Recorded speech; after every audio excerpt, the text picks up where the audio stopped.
Hello friends, जय हिंद दोस्तों। हाँ तो बच्चों, कल मैंने आप लोगों के लिए पढ़ाया था सामाजिक विज्ञान इतिहास अध्याय 3 भूमंडलीय कृत विश्व का बनना। उसमें मैंने आप लोगों को भूमंडलीय वर्गीकरण बताया था और रास्ते बताए थे। ठीक है, इसके बाद अगला टॉपिक है अपना नई फसलों का परिचय। नई फसलों का परिचय में 3 स्टेप हैं और एक एक स्टेप को मैं बहुत अच्छे से समझाऊंगा और मुझे लगता है आप लोगों के लिए भी बहुत अच्छे से समझ में आ जाएगा।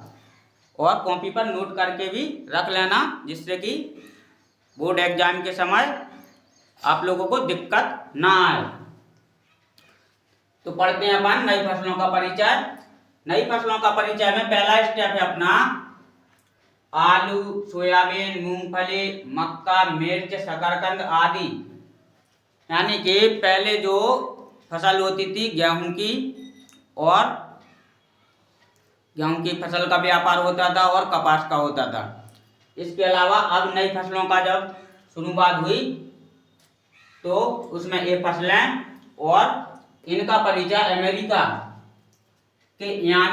अमेरिका के यात्री क्रिस्टोफर कोलंबस ने किया था।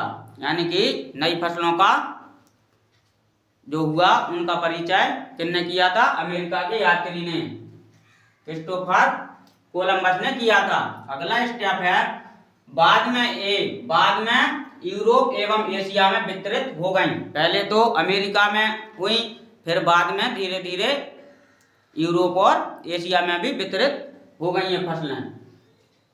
इसके अलावा तीसरा है अपना आयरलैंड के गरीब व्यक्ति आलू पर निर्भर थे। जो व्यक्ति आयरलैंड के गरीब व्यक्ति थे जो आलू पर निर्भर थे, उसी समय जो फसलों का उत्पादन हुआ, शुरुआत हुई, तो आयरलैंड के गरीब व्यक्तियों ने आलू की खेती की और उसी खेती पर वहां के लोग निर्भर थे। 1840 के दशक में आलू की फसल खराब हो गई। यानी कि 1840 के दशक में वहां की पूरे एरिया की फसल नष्ट हो गई, आलू की खराब हो गई और भयानक अकाल पड़ा। फिर वहां पर भयानक अकाल पड़ा और जिसमें 10 लाख से अधिक लोगों की मृत्यु हो गई। इस फसल के नुकसान होने से 10 लाख से अधिक लोगों की मृत्यु हो गई। ठीक है, इस प्रकार से नई फसलों का परिचय या उत्पादन है और इसके 3 स्टेप हैं, 1, 2, 3। इन तीनों स्टेपों को अच्छे से समझना है, पढ़ना है और कॉपी पर नोट करके रखना है। तो बच्चों, अब आता है अपना अगला टॉपिक। अगला टॉपिक है 19वीं शताब्दी। 19वीं शताब्दी यानी कि 19वीं सदी। 19वीं सदी के 4 स्टेप हैं। मैंने अभी आपसे बोला था कि मैंने स्टेप बाय स्टेप क्वेश्चन के आंसर निकाले हैं और आप लोगों को अच्छे से समझना है। पहला स्टेप है अपना 19वीं सदी में दुनिया तेजी से बदलने लगा था। 19वीं सदी में जो दुनिया के लोग बाग वे तेजी से बदलने लगे, उनमें बहुत तेजी से बदलाव आने लगा था। वैज्ञानिक, राजनीतिक, आर्थिक सभी में बदलाव होने लगा था। अगला स्टेप है 19वीं सदी में कपड़ा और गेहूं का व्यापार तक सीमित था। 19वीं सदी के समय ज्यादा व्यापार नहीं चलता था किसी चीज का, ज्यादा से ज्यादा कपड़ा और गेहूं, इन चीजों का ज्यादा से व्यापार होता था। तीसरा वाला स्टेप है काम की तलाश में एक स्थान से दूसरे स्थान पर जाते थे। जो व्यक्ति थे 19वीं सदी में काम की तलाश में एक स्थान से दूसरे स्थान पर जाने लगे थे, क्योंकि अगर काम नहीं करेंगे तो घर का खर्चा है जो कैसे निकलेगा, कैसे चलेगा। इस प्रकार से एक जगह से दूसरी जगह जाने लगे थे। लगभग 5 करोड़ लोग बेरोजगार के कारण लोग यूरोप छोड़ दिए। 5 करोड़ लोगों ने यूरोप को छोड़ दिया। किस वजह के कारण? बेरोजगारी की वजह के कारण। वहां पर काम नहीं था तो व्यक्तियों ने रोजगार के तलाश में यूरोप छोड़ दिया, क्योंकि अगर रोजगार नहीं करेंगे तो घर परिवार, बीवी बच्चे, उनकी देखभाल कैसे हो पाएगी।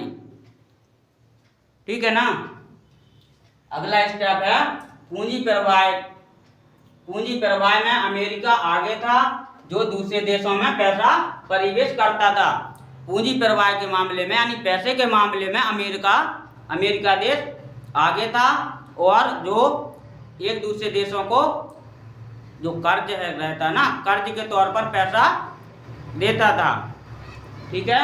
इस प्रकार से 19वीं सदी के 4 स्टेप हैं, और स्टेप बाय स्टेप आप लोगों के लिए कॉपी पर नोट करना है और समझना है, पढ़ना है। पढ़ते हैं अगला टॉपिक, विश्व में अर्थव्यवस्था का उदय। विश्व में अर्थव्यवस्था का उदय के भी स्टेप बाय स्टेप हैं। 18वीं सदी के आखिरी दशक तक ब्रिटेन में कॉमन लॉ, इस कानून के कोई भी देश अपने भोज्य पदार्थ को ब्रिटेन निर्यात नहीं कर सकता था।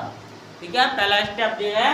और दूसरा स्टेप इसका, व्यापार में भी बहुत तेजी से वृद्धि हो गई, यानी कि जो व्यापार था उस व्यापार में बहुत तेजी से वृद्धि हो गई।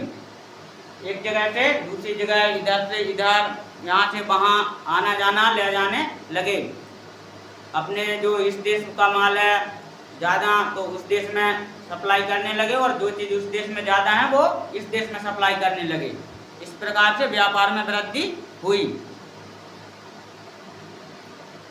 व्यापार में वृद्धि तेजी से हो गई। नए जहाज बनाए गए, यानी कि जहाज़ों का निर्माण हो गया, नए जहाज बनाए गए। रेलवे का निर्माण किया गया, जो रेलवे ट्रेन हैं, सामान इधर से एक जगह से दूसरी जगह ले जाने के लिए और दूसरी जगह से लाने के लिए, तो ट्रेनों का भी निर्माण हुआ। मजदूरों की जरूरत पड़ी। मजदूर को पैसे देने के तौर पर पूंजी प्रवाह हुआ। अगला स्टेप है, सब कुछ एक दूसरे से जुड़ा हुआ था। सब कुछ एक दूसरे से जुड़ा हुआ था। इसी को तो भूमंडलीय विश्व का बनना कहते हैं, जो एक दूसरे से जुड़ा रहे। ठीक है, तो आज इस प्रकार से 3 टॉपिक छोटे छोटे पढ़े हैं, और इसके आगे का कल पढ़ेंगे।